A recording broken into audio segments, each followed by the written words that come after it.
लक्षपति दीदी नवीन पट्टनायक सृष्टि करते लक्षपति दीदी कौन एम 1,00,000 टका देते कौ दीदी देते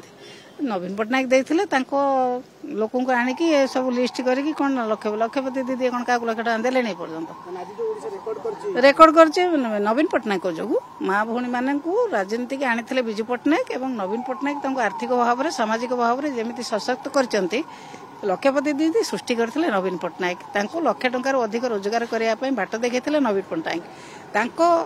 महिला मानक नहीं जो मानक आनी से आगू से महिला मानक नहीं सरकार बाहा नाक चेष्टा कर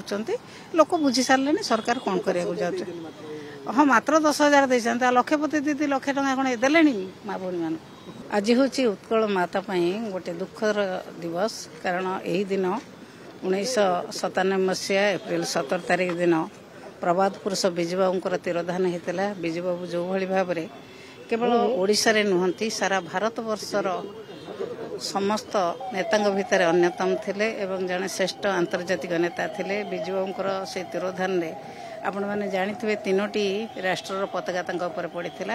विजुबाबू उत्कल जहाँ करते ओडिशा पुओ झील मानी ओडिशा माटी पारादीप बंदर कथा कहतु एवं नेशनल हाईवे कथा कहतु लुहा कारखाना कथा कहतु समस्त कथा विजुबाबू करते ओडिया जाति केमती आगू जीव ओडिया पुओ झील मैंने केमती आगू जी ओडिया माटी केमती सम्मानित हम ये थिला विजुबाबूर मुख्य लक्ष्य से भली नेता आम पाखु दीर्घ दिन है चली जाइए आज श्राद्ध दिवस आम स्मृतिचारण कलु आत्मार सद्गति हेबू एवं से पुणी यही माटी जन्म होगी पुणी ये माटीर सेवा करूँ विजुबाबू को आज आम मन पकईकि श्रद्धा सुमन अर्पण करूँ।